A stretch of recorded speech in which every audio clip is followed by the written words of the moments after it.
This is kind of a weird way to ask this, I guess, but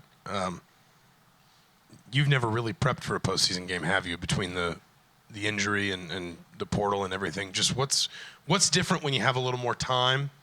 You maybe don't know who you're playing, but you have a little bit of downtime. We asked Coach Signetti about keeping the focus going, but just from a quarterback's perspective, when you do have a little bit more runway, a little more time to watch film, a little bit more time to digest things, what's different about prep, and is there almost kind of a balance of maybe not doing a little bit more but not sort of overloading yourself, I guess? Yeah, absolutely.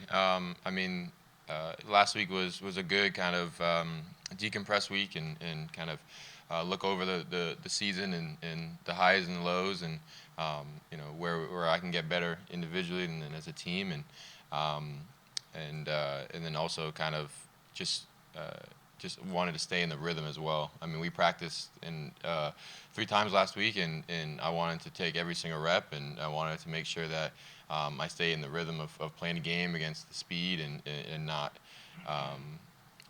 take any time off kind of that way, because I knew that practice went very long and I'd still be able to get my rest time and everything like that. And so and then preparing for game postseason, I haven't prepared to play, but I definitely prepared for bowl games before. Just haven't had the opportunity to play in one, and so extra excitement going into this one. Mike, third row left, and then Matt. Can you maybe describe what this weekend was like? I mean, Ohio's playing in the MAC championship game yesterday. Yeah. Was it surreal to watch that? And then, you're waiting to hear where Indiana's going to be playing in the playoff. I don't know, what was that like from considering basically a year ago is when you kind of made your decision enter portal, and today what happens? So just what was this weekend like for you? Yeah, it was an awesome weekend. Just so happy for everyone that was able to win. I know a lot of guys there. The quarterback, who won the MVP, is really, really good friend of mine, and so I'm just so happy for him and success that he's had this season. And then Ohio has been in. It was the 5th MAC championship they played in, and they haven't won since 1960 something. So being a guy that was in that program for 5 years, it's awesome to see that and see a lot of my past teammates excel and beat a rival like Miami of Ohio. And so it was awesome. I was back to being a kind of a fan and just watching my my friends and past teammates win, and congratulations to the coaches and all that. And then just kind of when the game ended, it was just kind of thinking about when our time's up and how exciting it is to play this late in the year, especially a part of the first ever 12-team playoff. So a lot of fun emotions yesterday. How did you watch the reveal this morning? I just watched it with my wife's parents. Matt on your left, and then Joe. Curtis, coaches talked about Ohio State. The noise was an issue for you guys. So you guys tried to fix some things. For you as a quarterback, what did you learn as an offense? What did you learn that you guys could do better, improve on? Because obviously at Notre Dame, you're probably going to be facing the same kind of crowd noise that you guys, so won't impact you as much.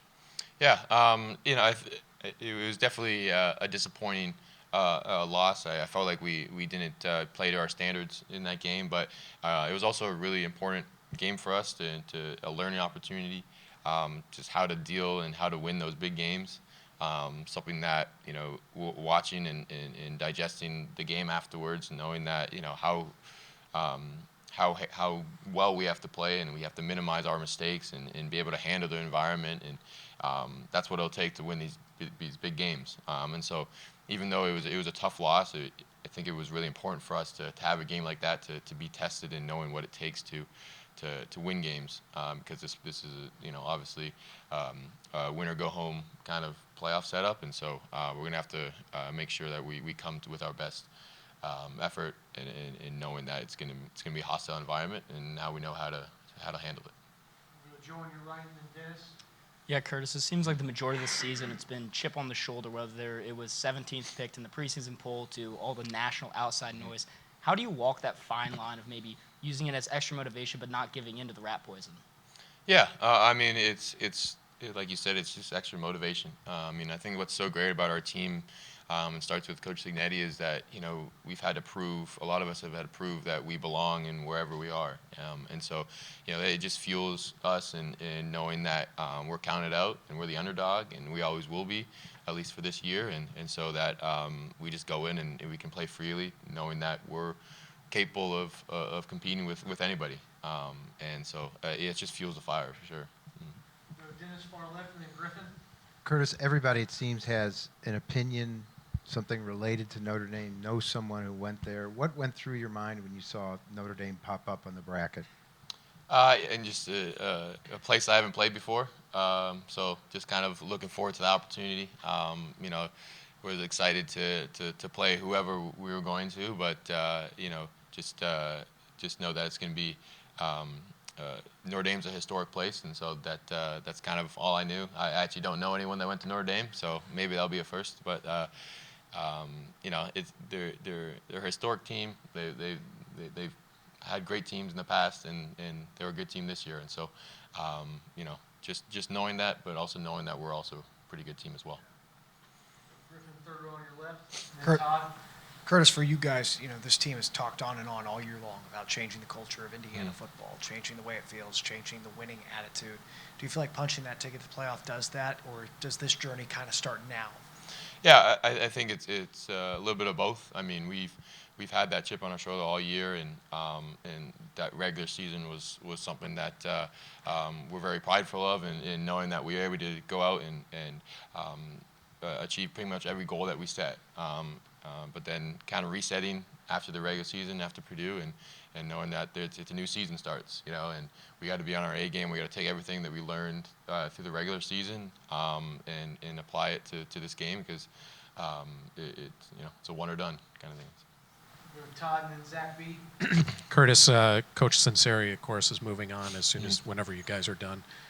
What's he meant to you in your development as a quarterback, and how has he kind of handled the day-to-day with you over the course of the season? Yeah, Coach Tino's been awesome. I mean, I've developed so much as a quarterback since working with him in January, and it's been awesome to see my personal growth as well as the rest of the quarterbacks in the room. I know all of us can say that we've learned and become a better quarterback this year, and a lot of that attributes to Coach Tino, and so just very happy that he has an opportunity to go and continue his journey, his path, and his dream, and just very grateful for him, because he's really accelerated and helped this offense, helped the players become and create opportunities for their personal life, and I'm just happy to see that he's taking advantage of opportunities with him as well. Zach B on your right and then Josh.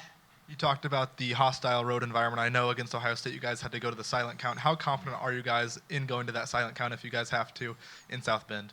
Yeah, I mean, if it comes down to that, we're going to be prepared and more prepared than we were, and we've been repping it, ever since that game, even though we might not know if we have to use it or not. But it's going to be an afterthought for us if we have to go to it, just because we've repped it so many times. And it's going to be, I don't see it being an issue. Josh on your right, and then we'll wrap up with Pete. Kurtis, Coach Signetti said that there's going to be some tweaks to the week schedule with the Friday game. Any tweaks for you as a quarterback with the shorter week? Yeah, I mean, honestly, it was just replace class time with more film watching.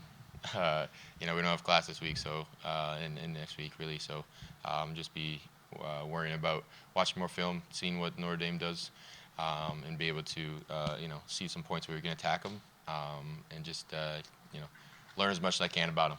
It's gonna be a good game, and can't wait till I get here.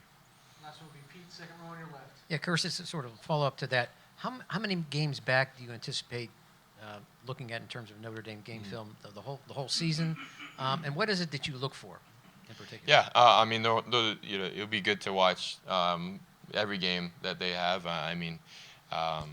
You could watch games for tendencies. You pick that up in any game. You can watch for personnel, and so personnel you usually watch the last couple of games to see who's going to be playing. But in terms of overall scheme, with all the extra time, it'd be good to watch as many games as possible, and that's going to be my goal. Great. Thanks, everybody. Thanks, Curtis. Thank you.